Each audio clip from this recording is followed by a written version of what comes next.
I have no dates whatsoever. Here we go.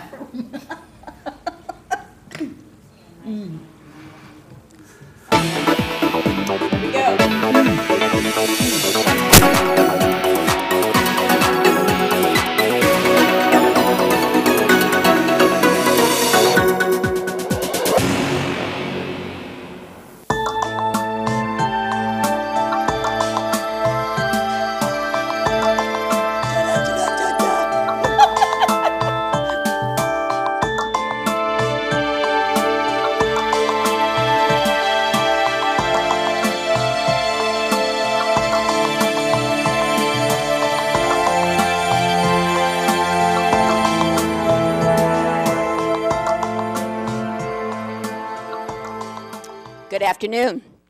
I'm Barbara Tinnerman Cecil, and on behalf of Susie Spittler and Tom Beck, who records these sessions for us, I want to welcome you to the 19th oral history taping.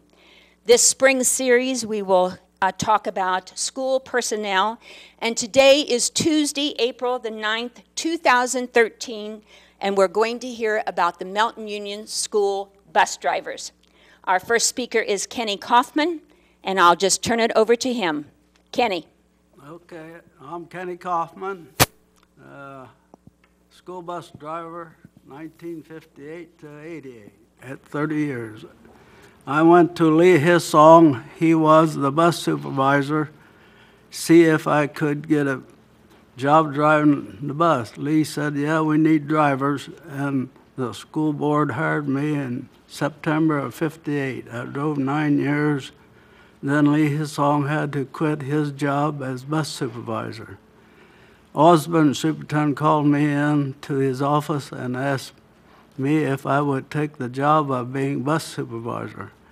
I said, I will think about it. I came home and told my wife, Lucille. Superintendent Osborne asked me to be bus supervisor. Lucille said it was up to me.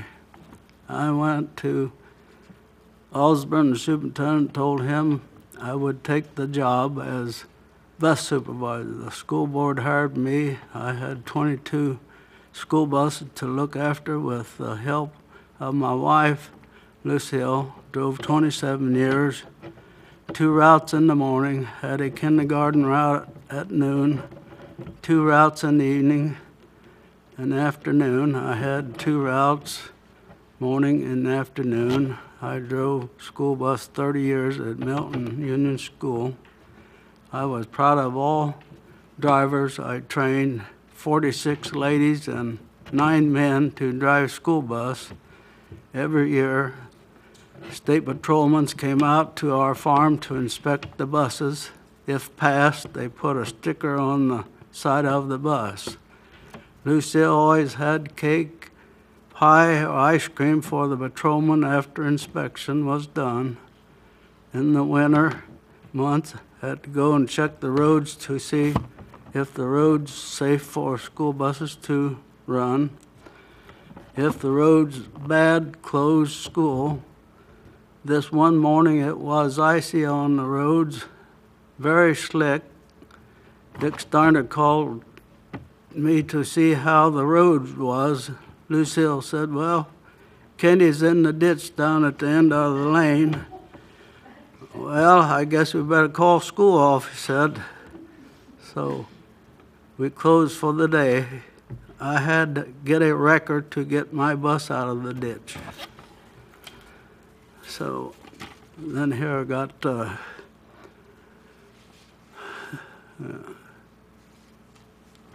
this was when I had a country route. This was when I started to drive the bus, and the country boy had to vomit on the, he vomited in the aisle on the bus. I was close to my house. I drove back our lane from and told the boy I would get the hose out, water hose out here, and he could flush it out the door. I had children on the bus. Well, then, this is another thing. This was my town route. in West Mountain. This girl, Angie, was mad at a boy on the bus. The boy was sitting on the right front seat. Angie had a tomato in her hand and was going to hit this boy in the back of the head. She missed his head and hit my windshield and had tomatoes all over the windshield of the bus. So that's my story on the bus. I'm Lucille Kaufman. I drove the bus for 27 years. And Mr. Kaufman wanted me to get my license. So I got my license, and now he's the boss at home and boss of me at school. I had a morning route, afternoon route, and kindergarten route. Driving the bus every day was different every day. Some days it was the children. Sometimes I would have to help Kenny to get the bus out to the Joneses. One day I was pulling him up to Joneses. So we came to the railroad track. I stopped, Kenny didn't. He hit the back end, so I had to go up and get Joneses and have them to come down and pull him up.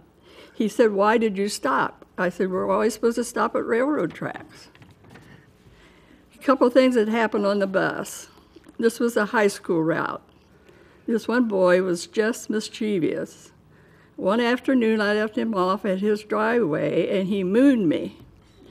When I got back to school to pick him up at the elementary, I saw Sam Ison and told him what happened. We both laughed. I told him I would take care of him. I didn't say anything to him the next day, so he asked me if I saw what he did, and I said, no. So he told me he mooned me. I said, well, who could see that little butt? Well, the next afternoon, I really got mooned. The next morning, I had a little talk with him and told him never to do it again. And then there was a time I went through Hoke Platte. There was some boys playing with a basketball.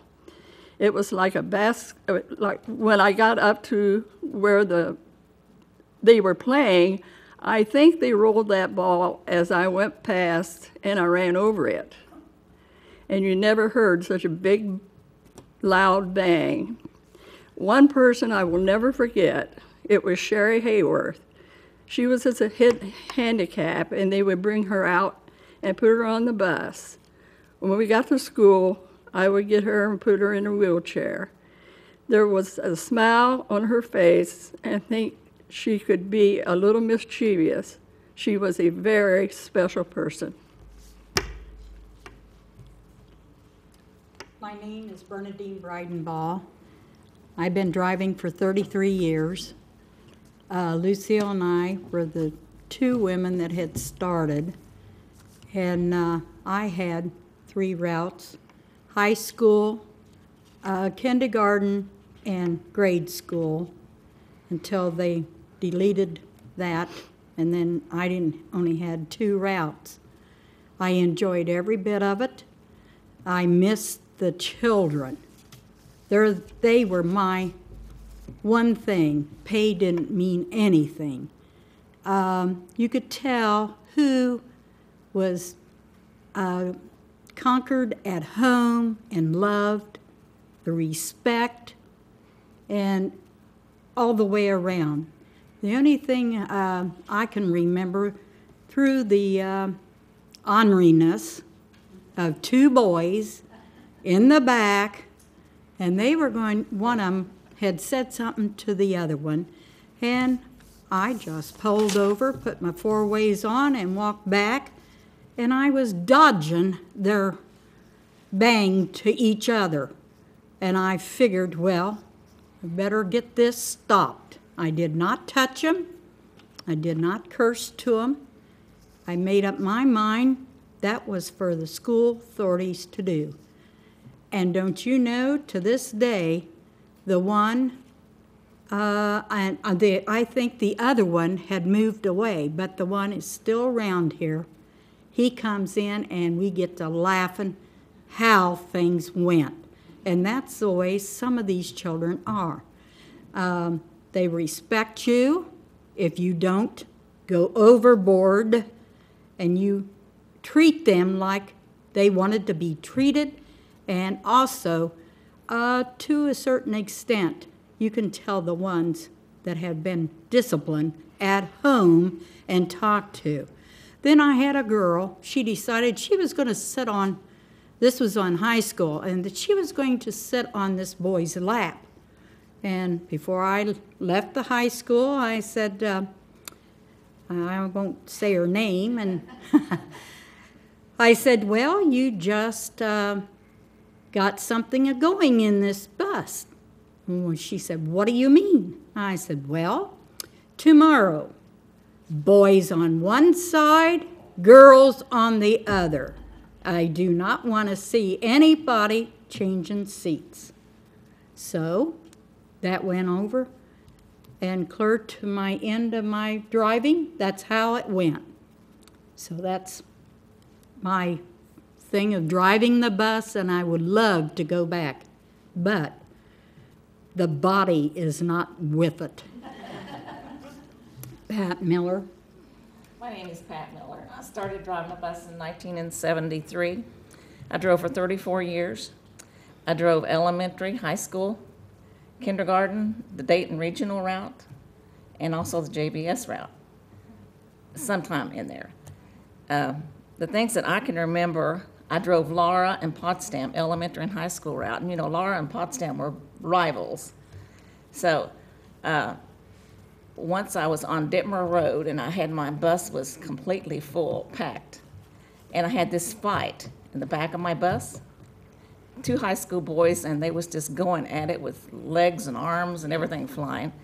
And I had little kids on the bus too. So I stopped the bus, and I went back, I opened my emergency door, and I made these two boys get off the bus. And I said, you guys can walk, if that's what you're gonna do. And then I came on into the school, and I sat down in my seat, and I thought, oh man, I probably shouldn't have done that. So I went upstairs, told Mr. Steiner what I had done. He said, oh, Pat, you know that's against the law. I said, yes, I know it's against the law, but you know what, I don't care. He said, we'll have to have a meeting with parents and supervisors and all this. I knew Kenny'd be on my side, because he always was on our side. You know, he stood behind us no matter what we did, whether it was right or wrong. And anyway, the parents came in, we had the meeting, and the parents said, you know, that's a good thing. You should have made them walk. So I got by with that. And let's see, what else did I do? And I was driving the bus, and this little elementary kid in Laura, if I mention his name, I know a lot of you people would know him. But it was a cold, below zero day, and the bus was full, and I heard this crying and people, you know, moving around. And so I said, oh my, what's the matter? So I looked back, and this kid had stuck his tongue to the side of the bus, and it had stuck. You know how that would be. And he was crying, his nose was running, and he was just sobbing. So I thought, oh, what can I do? I didn't know what to do. Went back up to my seat, and I got my coffee. I had a little bit of coffee left in a cup, took it back and poured it on his tongue, and it came loose, of course. He told me later, he said, you know, I haven't liked coffee since.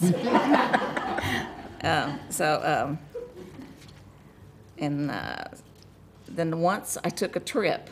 We had lots of trips, lots of fun on our trips.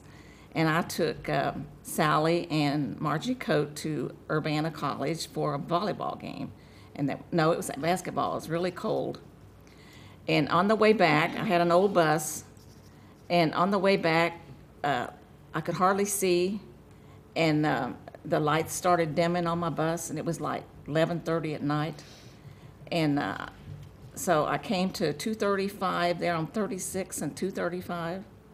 And there was a little pizza place there, and the girls was hungry. They didn't have anything to eat, and I knew that. So I pulled in this, when I pulled in this lot of this pizza place, the bus just quit. It just died.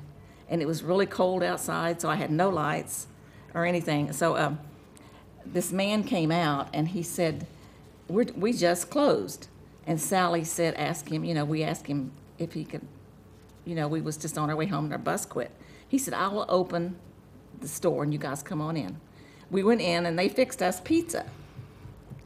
And I called Kenny, and we had, at that time we had no radios on our bus, no cell phones. We didn't have anything, and no cameras like they do now. I mean, we was just stranded out there. So I called Kenny at home. He was in bed, of course, and so he gets in his bus really cold night and come up and picks me up, and those girls. And so we came home, and it was very, very late. Was that Sally Dickinson? Sally Dickerson. Sally and Margie Coate. Okay. And Margie was kind of sick that night. I remember that she's got allergies or something, so she wasn't feeling good, and I felt bad for her. But anyway, that was really nice of those people.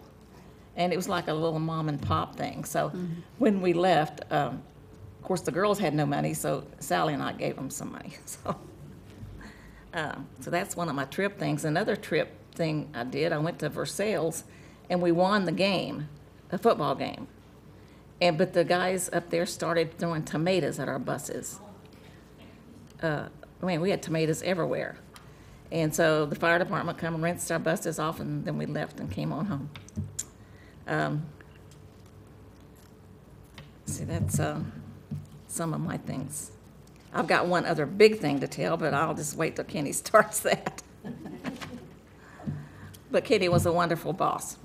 He was a real good guy, and still is. I'll give it to Sally now. Okay. I started driving in 1970, and I subbed for 2 years, and I said, if I don't get something soon, I'm not going to do this anymore, because subbing is really hard.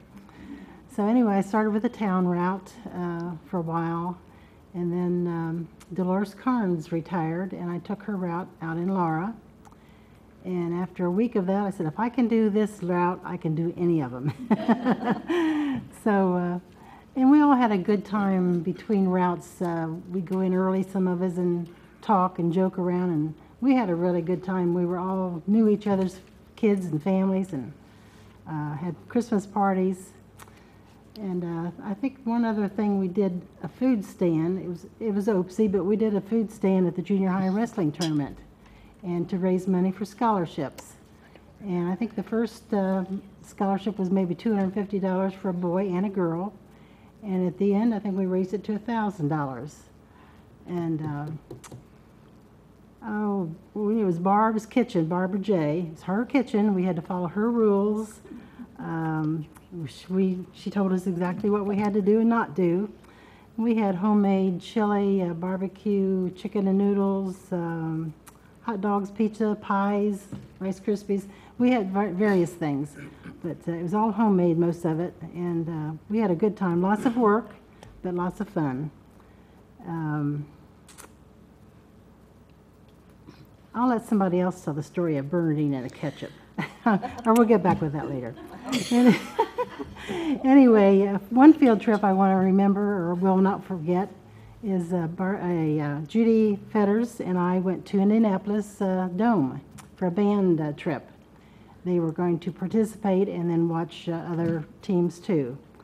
And it was a late afternoon, early evening contest, and we left very late. I think it was about 11, 12 o'clock. And the band director knew Indianapolis. So they had construction going on, and we could not find our way out of Indianapolis. We drove around town, I know, for an hour. Judy, I think, went through a couple red lights trying to keep up, and not get lost more. But anyways, turned out we come around to where we started out with, and there's the exit to I-70. So we drove around for nothing. But I think we got home about 3 or 4 o'clock in the morning. So it was a very interesting trip. And then I want to touch on Kenny's retirement in Greenville. We had a party, and everybody came, and I just want to touch on the skit that the drivers did. Bernadine was the bus driver. I don't remember all the others there, but they were participating in a little skit of the kids acting up, throwing paper wads, throwing up, this kind of thing, yelling and screaming.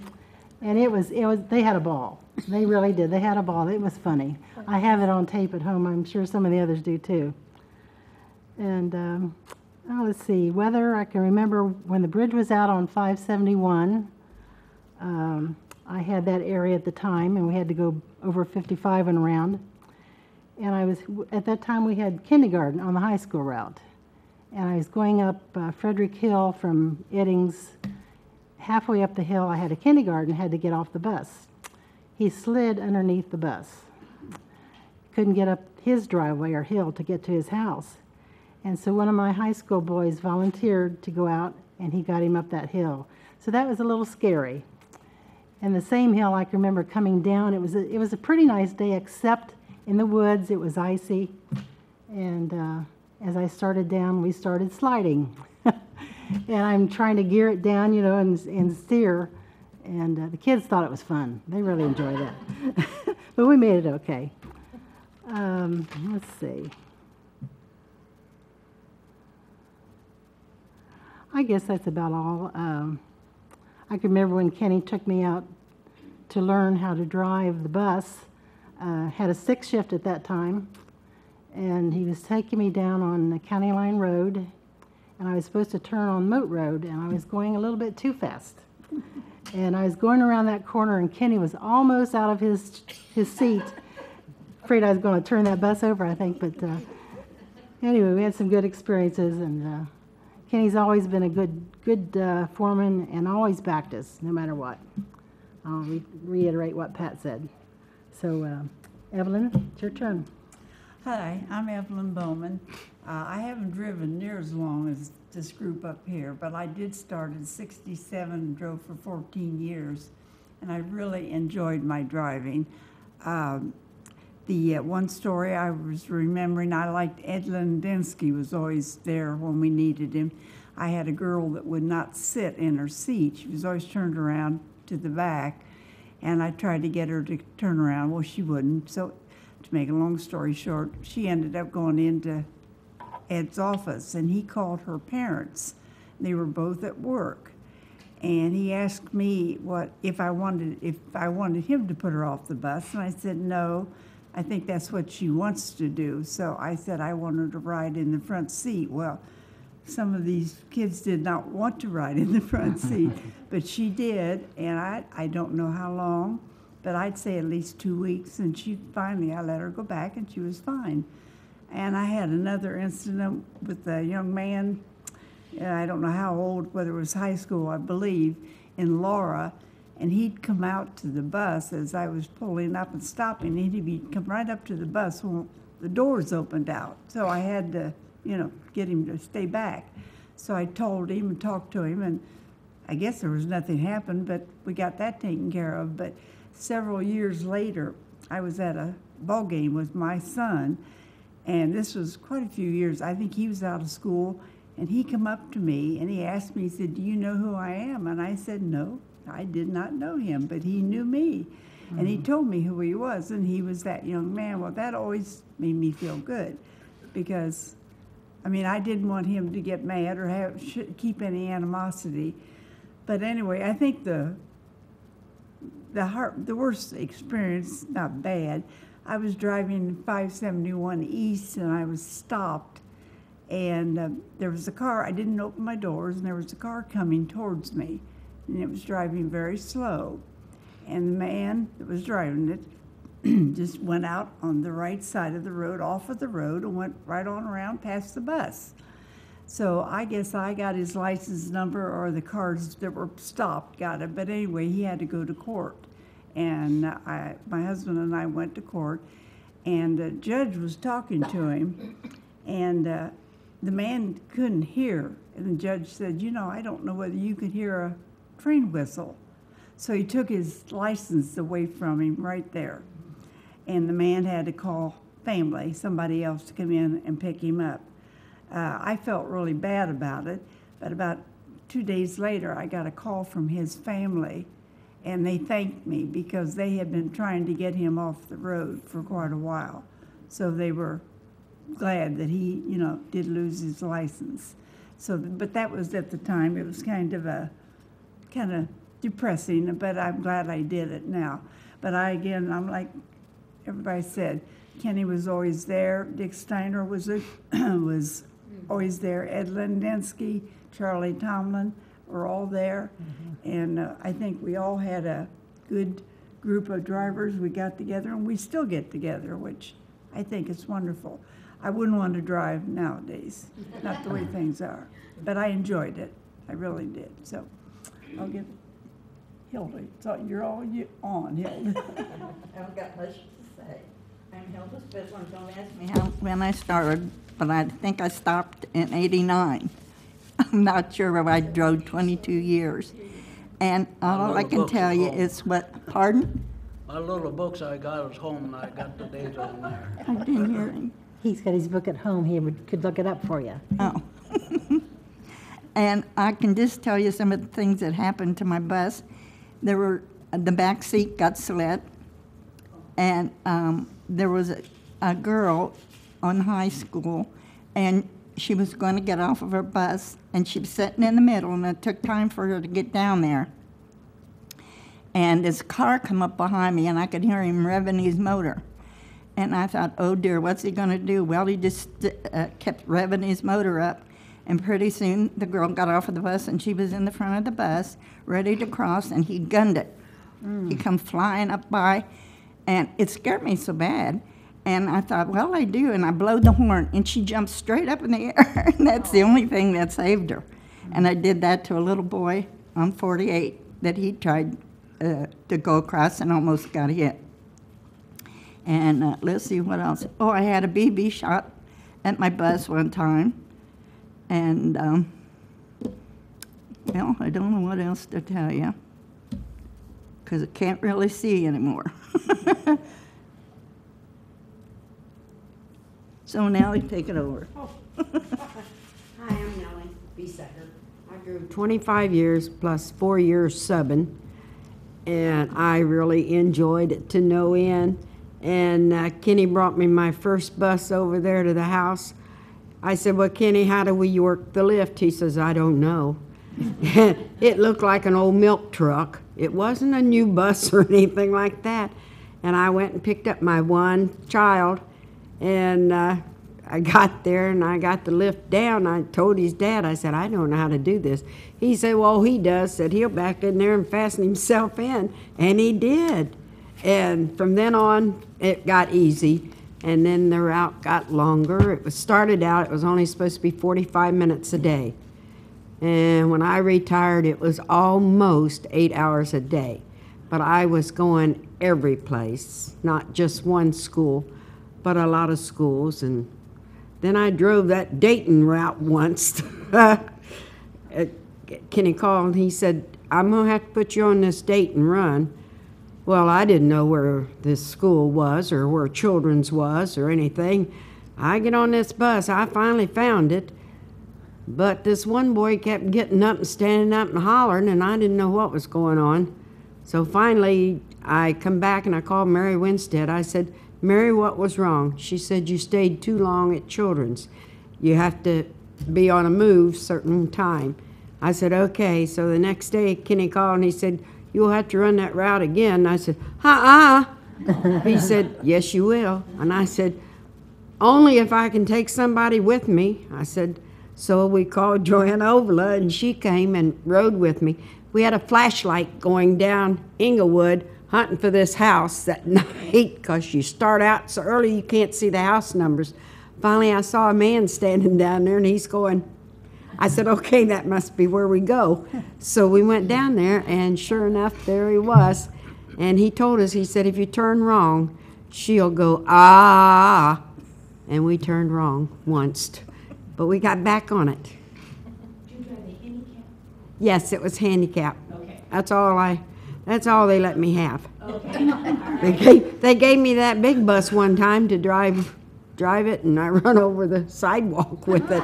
It was too long. I turned over to Norma. Okay. I had fun. Yeah, good way though. Okay, I started driving in 1970. Okay, I'll get it closer. I had always been a secretary bookkeeper, and Kenny came to me one day and he said, Norma, you drive to Dayton all the time. He said, how about would you drive to JVS? It was 1970 when they started JVS down on Route 49, way down there. And I said, well, I'll try it. If I don't like it, I'll go back to the office. I consider that. And the reason they did that was the students that were up here that had academics stayed at West Mountain. The ones that needed other things like diesel and some of the other different things, they sent them down to JVS. And so I drove that year without a contract. I don't know whether Kenny ever do that or not, but I drove 1 year without a contract. Said I would try it. I did, and I'd go back to the office if I didn't like it. Renva Bennington and I both drove together. What happens is the children would come in on their buses, and those that were going to JVS would get on our buses. We would go down. Then in the afternoon, whatever children came out, the ones that lived east of West Milton or was coming back to West Milton would get on Renva's bus. And those that were west of West Milton would get on my bus, and then I would take them home. That's the reason you would see me going different ways. People would say, well, normally you're always going different. It was because it depended on what child was on the bus. That's the way I went. Dick Steiner said to me, Norma, you got brains. You get those children home the best way you can with the least amount of gasoline and end up at home. And so I would check and see what children were on there, and that's the way I would go. Let's see. Oh, when I first started to drive, you know, as you say, it's really hard to be a sub. It's the same way when you first start. They'll try you everything. All of you bus drivers know. And I kept feeling this stuff in the back of my head, and I thought, when I got home, I thought, what in the world is that? And I was about ready to cry. And my husband says, Norma, you don't have to do that. I said, oh, no, they're not going to get around me. And so the next morning, I came in on the bus, and I said, how did all you guys know that I needed rubber bands? It was really nice of you to give me a bunch of rubber bands. And you know, from then on, well, not really from then on, then they were still getting ready, trying me, because what they would do is somebody threw a firecracker in the door well. And boy, I came out of my seat. I always thought if you were nice to the children, they would be nice to you, but it does not work that way. And when that firecracker went in there, I said, hey, whoever did that, your parents is going to have to take care of that if there's any damage. As luck would have it, there wasn't any damage. But from then on, they knew I was mad enough that I'd have whipped them. I wished I could have. Okay, now then the next thing that happened to me was one time, it was raining quite a lot, and there were not enough children. See, in the meantime, some of them had started driving to JVS, and there weren't enough children to go down in the morning to take 2 buses. So Kenny put them all on my bus, and we started on down. Well, when we got down to almost to Route 70, I could see all of these kids that were really hurrying to get into JVS, and they came up the ramp, and there was about 5 of them, and I said I had time enough to tell my children, I said, kids, if that 5th one comes up, I most probably, with the weight that's on my bus, raining, I won't be able to stop. And I knew it was going to most probably hit him some way. And he had a little Volkswagen, and I went just up over his trunk, and that little kid came out of the car, and he was just crying his eyes out. He said, this is my brother's car, and I wasn't supposed to drive it today. And I thought, yes, and you shouldn't have tried to beat the bus, too. That's exactly what happened. Well, the State Patrol, all the kids in the bus, they were on my side because they knew that it really wasn't my fault. But anytime you are hit behind the post, it is still your fault, and I guess the school took care of it, but they never cited me for anything. But that's the way kids are. They get so excited they want to get there, you know, and they think they can make it, and so that's what that child did. Okay, then my next episode was I was at home. Of course, I had the morning route, then I had kindergarten routes, and sometime in the middle there, a secretary from school called me and said, Norma, you're supposed to go up to Kenny's house, get a bus, and go up to Horseshoe Bend and get the kids, and because Bob Smith has broken down up there, and you go on up and get the kids and bring them on in. So I thought, I've always been taught to do what they told me to do, so I did it. I went up to Horseshoe Bend, and I had to back 3 times before I finally made it up. So I went home, and I thought to myself, how on earth does that bus driver do that every day? how does she get around that, you know? And so I went on up, and by the time I got up there, I pulled up to this stop sign, and here come another car upside of me, and believe it or not, it was the mechanic from Ward Jones, and he pulled upside of me, and I opened my window, and he said, "Hey, lady," he said, "you did a marvelous job getting up that hill." And I said, "Yeah, but I don't see any bus." So evidently Bob Smith got got the bus going, and he took the kids on into town. So I went home, ate my lunch, and before I was ready to go back down to JVS for the afternoon, the phone rang, and it was Dick Steiner. He said, "Hey, Norma," he said, "did you go up Horseshoe Bend?" I said, "Well, sure, why?" I said, "They told me I was supposed to." And he says, "Nobody has ever gone up there." So that was kind of an experience. I suppose I could still do it if they really had to. Oh, okay, what was the other one? Well, one time went to, as all of you know, we had the blizzard of '78. Hilda's gonna laugh when I tell her this. I had gone down with a load of boys to wrestling tournament, and I was sitting up on the bleachers way in the top, and in come Mrs. Farrar. And she came up to me and she says, "Norma, did you know that the weather is getting terrible outside?" Of course, I didn't, because I had been inside all the time. And I said, "Okay." And I thought, well, I can't do anything about it. Pretty soon I'll take the kids home. So when the children got on the bus and we started out, and this was clear down at Germantown, you know how far down there it is.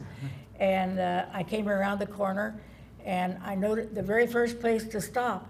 I tapped my brake, and I thought, no, Norma, don't hit it very hard. There wasn't anything coming either way. It was dark, you know, and night. And I said to the kids, I said, "I am not going to even hit my brake. I'm just going to roll on through because there's nobody coming." And so that I did that. Well, we got up to Trotwood, the road that went from Trotwood to Brookville. And as you know, on Diamond Mill, it goes way down. And when I got there, here's the cop cars. There were 2 or 3 cars down in there. It was so bad, and they were down in there. I thought, oh my, now what do? I can't go that way. So I turned and went to Trotwood and came all the way up. And you know, by the time I got to Englewood, there wasn't any ice or snow or anything. So I came on in, and the kids got home. But what I was really going to tell you is one morning, the phone rang, and it was Hilda. She says, "Norma," she said, "there's no school today. I can't get out my door." And of course, I was sleepy, and I remember I went back to bed, and I hit Raleigh, and I said, "You know, I think there's something wrong with Hilda. I don't believe she's quite right." She says she can't get out of her door. But when I woke up and seen how much snow there was in '78 there, then I realized she was right. Oh, let's see. And as they said, we didn't have any radios or no way to communicate. We had to take care of our own things. Yeah. Oh, Judy's not here today. I have to tell you one thing about her. We went to Miamisburg to a football game, and when the football game was over, I said, "Judy," I said, "why don't you start out and go east and hit 741 to come up north, you know." So I just figured she knew what she was doing, and I was following her, and I thought, well, there goes 70, and she went underneath, so that's okay. Well, when she gets to 741, she turns to the right. Instead of going north, she was going south. And I thought, my goodness, she's going to Cincinnati. And so I pulled up and stopped at the stop sign in the left lane so that I was out of the way of other people. And pretty soon here come the music man, who was the band director at that time, and he said, "Norma, what's wrong?" I said, "Well, Judy's on her way to Cincinnati, and I'm going to sit still." He said, "Okay, I'll just go out and get her." So he went down and got her and brought her back, and then she went on. And so when you drive lots of different places, one time I went to Cincinnati, and I went up this hill. I don't remember who. It was Lucille. She said, "Norma, you take the lead." And I thought, well, thank you. There was 3 of us. And so anyhow, we went up this hill. It took me 3 times that time. It was on an angle, and I had to back 3 times to get on up to the University of Cincinnati. And so when we came back down, I was coming back, and I thought, gee whiz, how in the heck am I going to get down onto 75? I went right straight across, and I thought the only thing I know to do is try to turn around. Here's these other buses following me. I turned around, and as in a empty filling station, the Lord was with me. And I went to this filling station and turned right around, and then when I looked, I saw 75, and I could come north on it. But it's all those different things when you drive out like that. You don't know where you're at and what you're doing. You just have to hope and pray you make it okay. So, and I always appreciated Kenny was a good foreman. He stood behind us, and I think I said I drove for 17 years. Enjoyed the children. I do miss it. I'm like Bernadine. I miss the children. I used to listen to their little songs when they'd come out from kindergarten. They'd be singing love and marriage. Then next is a baby carriage. And I think I'll never forget all those little songs. I should have written them down, and I didn't. That's all I have today. I want to hear the Bernadine story. What's the Bernadine story that the ketchup? Oh, dear. Was anybody else there besides me? You have a story that you ought to tell. Okay, well, this was a year or two, I don't remember exactly, after McDonald's came to town. And of course, we had the food stand. That was our scholarship money. So, of course, some of the people were going to McDonald's and bringing their food down to the cafeteria, eating it in the cafeteria. And this man used our ketchup bottle. And she said he is not using our ketchup bottle. He wants to go to McDonald's and get his own ketchup. So she went out and she got her ketchup bottle. Had a few words, but it turned out okay. We were there to make money for scholarships, and he had no right to get our ketchup. Does the school still take trips? Do you know? Oh, I think they do. Do they Oh, still yeah. go on trips and the bus drivers still drive? Yeah. Yeah. Tell us about Kenny's retirement party. I know you told us about the skit, but what else did you do? Gosh, can you remember? Well, it was at, In Greenville. At Greenville.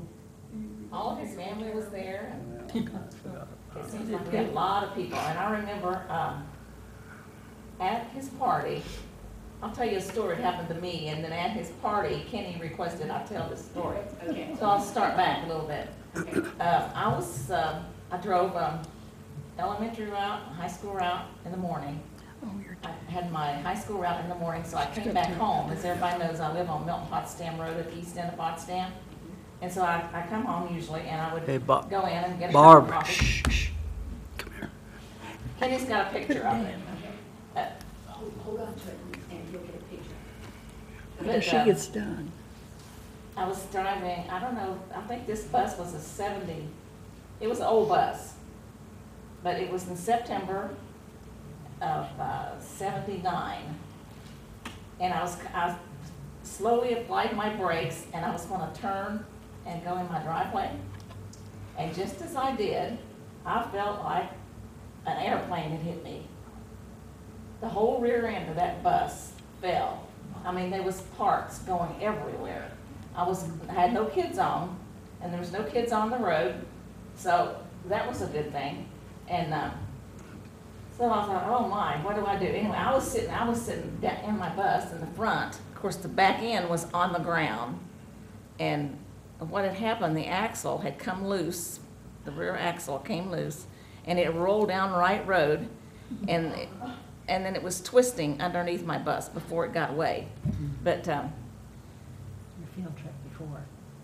and that was on a Monday morning, and on that Friday night before that, Walt Farrar was the coach. You know, we had this great big guys on our football team, and I had just taken that football team to Carlisle on a trip. So I mean, the good Lord was with me that day. But anyway, I sat there and I was just numb. I didn't know what to do. Of course, I couldn't call anybody. I had no phone. And so the neighbors come out and they called. And people started coming then, and then here comes somebody called Kenny, and he comes out with this bus, and he pulls up, and he comes back, and he just shook his head. He didn't know what to do. Kenny's holding the picture now, as you can see. But anyway,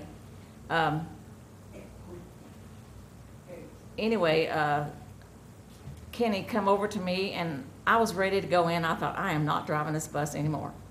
And my husband is working third shift, so he was home upstairs in bed, and I thought, if he sees this bus, he will not let me drive again. So Kenny walks up to the door, and he said, come on. So I started going with him, and I thought, well, where are we going? So I got in his bus, and he started doing his route. And halfway through his route, he stops the bus, and he gets up, and he says, just go finish the route. So he made me get up there and drive. I think if he hadn't, I'd never driven again. But anyway, the safety people came out, and what they said that was in September, and that summer they had put a spring on the back, the rear bus, the back end of the bus, and somehow they didn't tighten up the U-bolts, and it had broken. So you know, I could have killed a bunch of kids. I really could have. So I thank the good Lord for that. And nobody was hurt. I wasn't hurt. I was just scared really bad. And so. So what about the retirement party now? At the retirement party, Kenny's retirement party, everybody was there, and I was kind of nervous, and Kenny wanted me to get up and tell that story in front of all these people, so I did that. I don't know how I did. Sally's probably got the tape. Yeah, I do. We kind of did a life story, kind of a life story deal out of that, but we have had a great time. Yeah. This is a picture of it right here. Did you train everybody, Kenny? Did you train all the bus drivers, or did some of you Yeah. already know how Yeah. to drive the bus?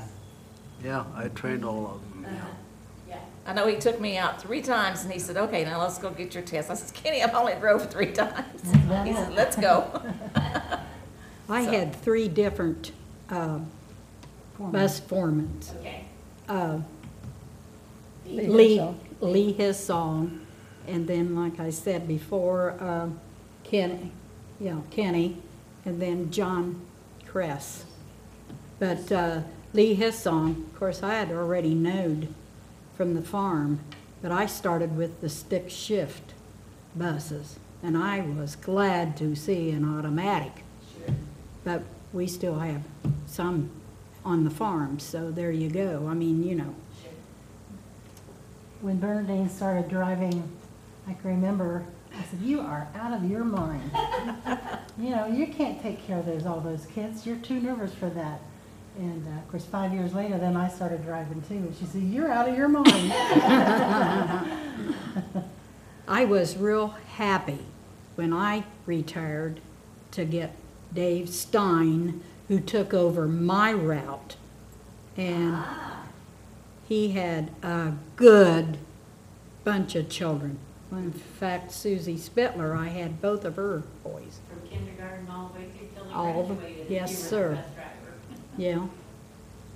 Some of us have driven so long, we've hauled kids of other kids, you know, their kids. Oh, now You go into a store, and my husband will say, there's somebody calling you. And I'll turn around, Bernie, he said, for heaven's sakes, we can't go anywhere. And here comes some of the children, you know. And it makes you feel real good. Sure, It really does. sure. It's a high compliment. Yes. Yes, it is. Yes. That's why I said, I love the kids. I took Tom Beck, our cameraman here, and his 2 brothers, and And Laura. what were they like? Oh, they were wonderful. They were wonderful. Yeah, good kids. Good family, and I took all of them to school. Yeah. I remember we had real good friends in Potsdam, and they had a little girl, real black hair, started kindergarten, and Lucille was her bus driver. And every morning she'd cry, but she wanted to wear to school. And they did their suffering the night before, and she still changed her mind in the morning. And she said she goes out almost every morning crying, but said Mrs. Kaufman is so good to her. She just is real patient with her and waits on her. I think one of the first things that we look forward to is the new year, when the new kindergarten get on. It's kind of exciting to learn the new children. We have a comment here from Peggy Stein, who's going to speak for Dave. Dave loved driving the bus. Like he said, he got Bernadine's bus. The kids loved him. He loved the kids. And he would take the kids down to the different trips, and one of the special ones they took was the Dayton Daily News building, and he toured right with them. He learned everything about the tour, so when he takes the next group down, he'd question those kids and say, okay, now you gotta look for this, you gotta look for that, and I'll ask you when you're done and see if you've looked at it. So all these kids are looking for this stuff. And they get back on the bus and he questions them and finds out what they've seen. Yep. And then he had a rough accident one time. I couldn't figure out why he wasn't home. Over on Range Line Road and 571, he was pulling up to the stop sign. One of the kids was out of school, driving the car, hadn't been driving long, come flying out of Milton, turned onto Range Line, hit the front end of his bus and knocked it about a foot. Mm-hmm. And he had only had 3 kids, thank goodness. But he got called by the Highway Patrol, and of course, every time you have a bus accident, you have to go and have a drug test. Yep. Yep, make sure everything's okay. And then he was a bus driver trainer. The one that's bus driver now, they had John. John, I couldn't think of John's name. John had Dave doing the bus driving training, and so he's trained a lot of the bus drivers that are still there today. Mm-hmm. He loved his bus driving, but he had a stroke, and his speech is affected, and because of that, he wasn't allowed to drive the bus, and it just about killed him. He just loves driving those kids. He still sees them today, and they talk to him and say, "Hi, Dave," and he'll say hi, but can't remember their names. So it's just can't say it. Yeah. Any other comments? Well, Anybody else have any stories? Go ahead. Later on, my later years, I went to Dayton and started driving the regional bus that Nellie's talking about. Anyway, I drove down there for 9 years. And one year, around Christmas time, I got robbed. Yes, I pulled into Bob Evans, and Carmelita McGee was my aide. Yes. We pulled in there on a Monday morning, and we stopped for a cup of coffee because we had some time.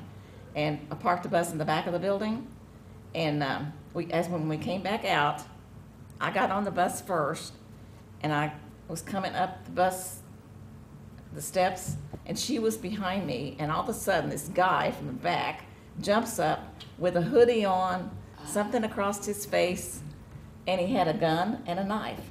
And he said, "I want your GD purse." So I gave it to him.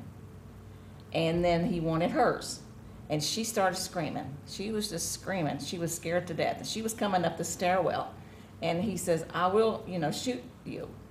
So I told her, I says, "Carmelita, he's got a gun, so let's give me your purse." She gave me the purse, and I handed it to him. And so he goes and he jumps out the emergency door, and, he jumps off the bus. And I had the sense enough to pick up my radio and call the regional center, and at that time, the Riverside Police Department was monitoring our bus radio. So they heard me, and everybody started coming. I mean, I had fire trucks, policemen, all the school people coming out from the regional center, and they came over to us, and the police ran in this trailer park behind the Bob Evans there, and they found this guy, and he was walking down the street just slinging our purses. Hadn't even opened them. So they took our purses from him. And then they came back to Bob Evans, and he pulled in right behind me, and he said, "Come over, and I want you to identify this guy."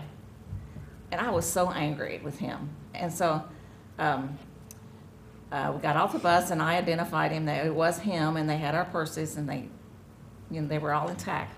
So what we did, we wound up going over to the police station, and they had all of our belongings out on this table. Carmelita had just cashed a couple checks. She had quite a bit of money. I think I only had $9. And anyway, they took a picture of that, put it on TV, and which I just never forget that. And then to make a long story short, we went to court and went through all of that business, and then they got 2 years. This kid did. And what happened, he was I think it was a foster child, and he was just on drugs and all that. So that was a scary thing to me. But they took the gun that he had, and the police took it out back to see if it had a real bullet in it. They told us it was not anything in it. And the knife he had stolen from a motel right there close. Wow. So that's my worst experience I think I ever had. Oh, yes. But when they got out of prison, he wrote us a letter apologizing. Of course, I think that's just the policy they have to do, you know, when something like that happens. Wow. So that's the worst thing that happened to me. I also remember another thing. Evelyn Bowman and I went to Bellbrook and Norma Hellstrom on a trip. I don't know what kind of game we was going to. So, and on the way back, Norma was in front, and she takes off up 75, and we lose her. And she was just hightailing it up 75. Speed demon. So anyway, we got up there, and we got into school, and then as a car got between me and Evelyn. It was a band parent. She got between me and Evelyn, and I thought, oh, what'd she do that for? So when I got to school, I'd jump off the bus and go chew her out for doing that. And so, you know, you do some crazy You things. would know who that is if you mentioned the name. Yeah, I think everybody would know who that was, but anyway, that's another story. Yeah, I think we all had pretty good kids, though, in general. There's always one, it seems like. Sure. But, yeah.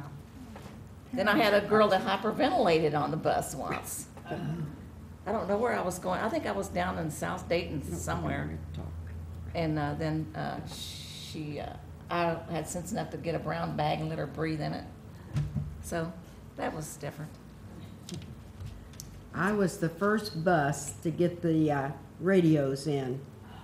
And I'm going up the hill on 571, and Bill Grafflin calls me and asks me, he said, Nellie, where are you? And I said, right here.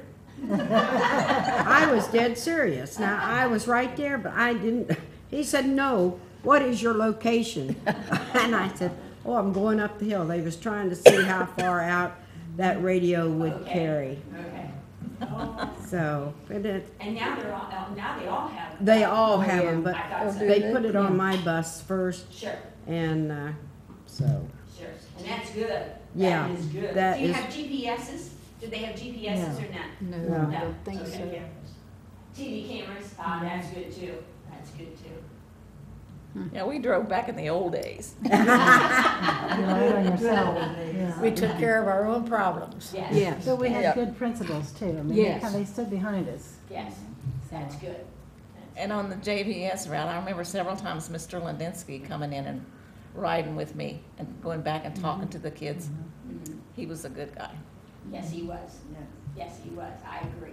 Every so often, he would ride to JVS too. He Yes. would go along to JVS, so the children knew that he was always present. Sure. Some of the things we did back then, we can't do now. Right. I got one. Okay, go ahead, Kenny. Evelyn Bowman's bus wouldn't start. So I pulled her with my bus. And I got out, I said, well, didn't I do anything?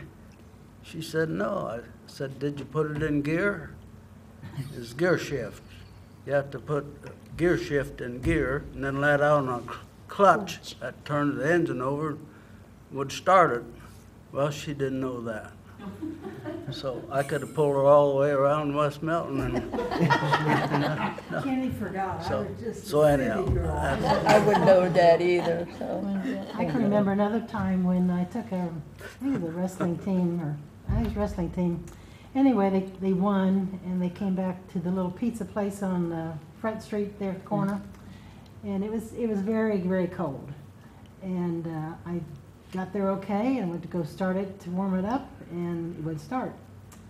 And so we had to call Kenny, and it's cold and it's late, and he has to warm his bus up too. Well, in the meantime, the policeman come around and said, because I was kind of part way around the corner, and he said, you're going to have to get a wrecker and move this bus. And I said, well, Kenny's on his way in here, it won't be very long. And anyway, as soon as he got there, he kind of messed around a little bit, and we tried it again, and it started. So, What you know? yeah. Yeah, I'll tell you how that was. She was off of Main Street uptown here, And she called me and said the bus wouldn't start. So I brought my bus in here from out home, my chain. And I got out of my bus and dragging the chain back, and the policeman said, "What are you going to do?" I said, "I'm going to pull this bus down to the schoolhouse." He said, "I called the wrecker, Bob Smith." I said, "Well, you better call the wrecker back and tell him or he's going to get the bill. You're going to pay the bill." And I just hooked the chain to her and pulled her down here to Yeah. high school, I guess. Then didn't it started, yeah. Yeah.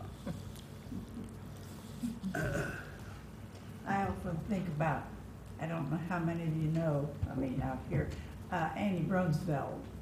And of course, she could speak English, but she wasn't, you know, real good. But one time, Dick Steiner lived next door to me, and Annie was on a trip. It was up at Eaton, and he come over and he said, "Would you go take your bus?" Annie's at Eaton, and her bus has broken down. So he drove me up, or I mean, I took my bus and he followed me. We went up to the, I think it was the Pork Festival, you know, they have a lot of people. And we got up there and found the bus, but there was no Annie. And we finally, I can't remember, but I believe finally we located her. Of course, they left my bus there. But Annie was, I often thought about her, how she communicated with the kids, with her, you know, she was a good person. She sang songs too in her language. She was good. But Remember the time the guy pulled a knife on her? no. She was so scared, she couldn't even drive. Her foot was shaking so bad. Oh, I don't remember that. Yeah. A student or somebody else? Do you remember who it was? Student or somebody else? A student. Oh, a student. Oh, yes. Ooh. Wow. Wow. I remember that. I had a boy in Laura that liked frogs. He just, I don't know, something about him, he was just possessed with frogs. And he would bring one to school just about every day in his pocket. And he'd get on the bus and I'd call his name and say, "You got a frog in your pocket?" And he said, "Yeah, but I'll hold him. He won't get away, Pat." And I says, "Well, okay, you hang on to it." So, but there was several times he did get out. And the kids, he would take it back and let the kids pet it and all that kind of stuff. I said, "You guys are going to get warts petting that frog." Yeah, I had kittens on my bus one day. I parked my bus down at my mother-in-law's, father-in-law's, and kittens got on the bus somehow, and kept hearing this meow, meow. And here there was a couple little kittens, and they just held them till we got to school. Well, Hilda had a bird nest on her bus. She loves birds. Who had the mice? Somebody had mice too. Judy. It made me think I had a mouse one time, and I stopped by Coates's burial vaults. I opened the door and out went the mouse over to the burial vaults. I said, "Good place for you, buddy."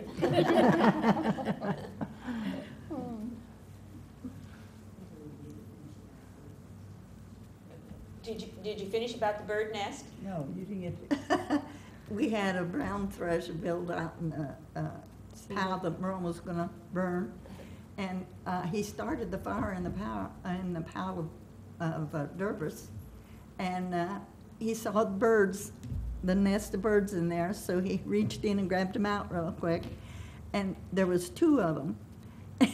Lucille knows about it.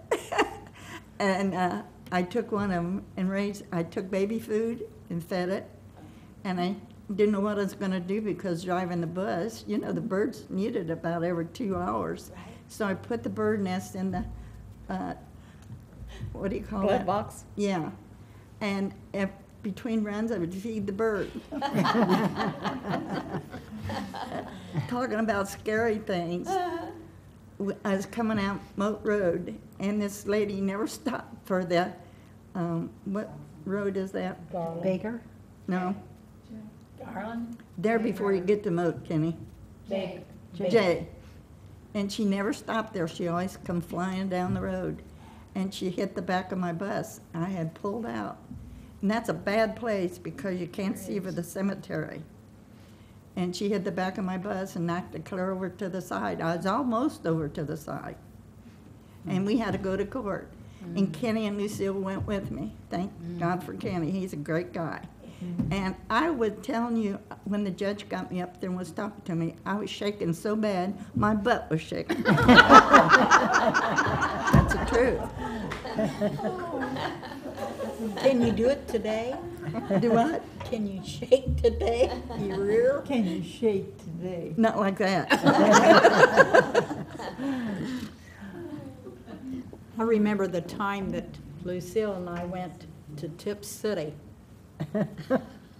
on a field trip of, it was either the band or I think so. And she said, do you know how to go? And I said, sure. I know a real simple way, an easy way to get into Tip City's field.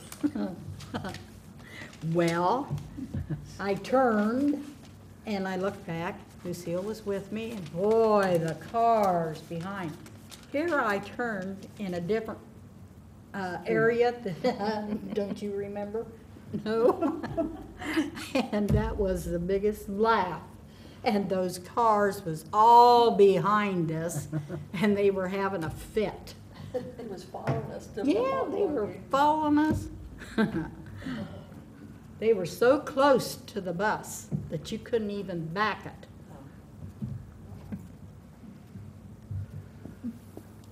Anybody else? You see what I put up with? I see what you've had to put up with all these years, Kenny. Yes, but it was good thing. It has been. It's been wonderful, too, to hear all these stories. It has been incredible. This has just been wonderful, and I thank you so very, very much for relaying all your wonderful stories to us. So thank all of you, thank the audience, and thank all you bus drivers. Have a good day. Thank you. Yes, it was. Yes, it was. We always got kisses from him.